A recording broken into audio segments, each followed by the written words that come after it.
السلام علیکم ورحمۃ اللہ وبرکاتہ۔ آج ہم بات کریں گے کہ قربانی کی دعا کیا ہے۔ اصل میں اعمال کا دار و مدار نیت پر ہے۔ جو آپ کی نیت ہے اسی اعتبار سے آپ کو ثواب ملے گا۔ تو جو اللہ کے رسول صلی اللہ علیہ وسلم نے قربانی کرتے وقت دعا پڑھی وہ تھی بسم اللہ واللہ اکبر۔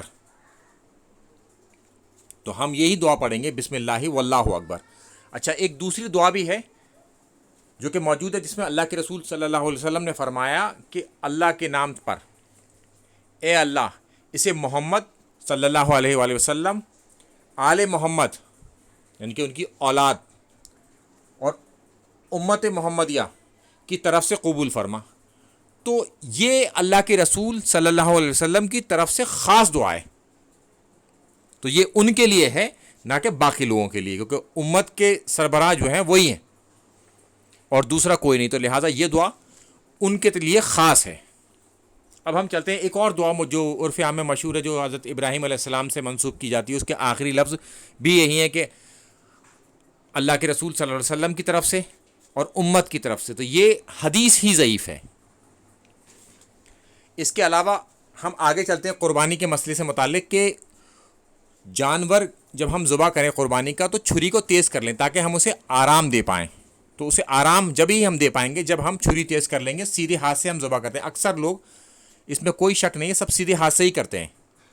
اچھا، اگر کوئی لیفٹی ہو، یہ سوال پوچھا جاتا ہے اکثر، تو وہ بھی کیا سیدھے ہاتھ سے کرے گا؟ نہیں، وہ اس دوران الٹے ہاتھ سے کرے گا، کیونکہ یہ طاقت کا کام ہے اور بیلنس بنانا ہے۔ تو جو لیفٹی ہوگا تو اس کے لیفٹ میں وہی طاقت ہوتی ہے جو رائٹی کے رائٹ میں ہوتی ہے، اور اسی سے بیلنس بھی صحیح سے بنتا ہے۔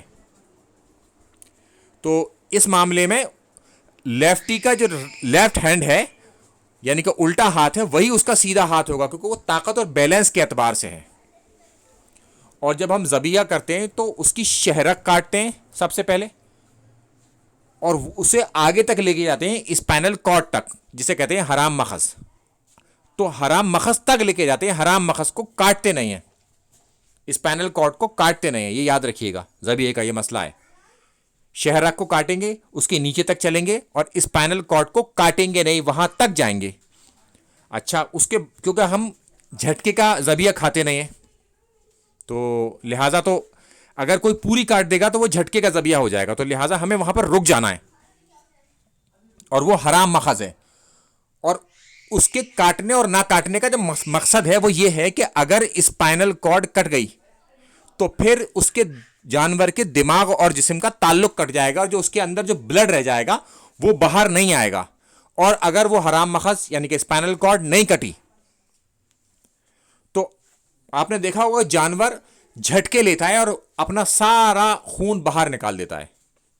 تو لہٰذا اسپائنل کارڈ کو نہ کاٹیں اور اس کا خون نکلنے دیں، تاکہ اسپائنل کارڈ کی وجہ سے اس کے دماغ اور جسم کا تعلق برقرار رہے اور اس کا سارا جو خون ہے وہ بہہ جائے، کیونکہ سارے انفیکشن یا بیکٹیریا کا جو گھر ہوتا ہے وہ اس کا وہ خون ہوتا ہے جو اس کے جسم سے بہہ رہا ہوتا ہے۔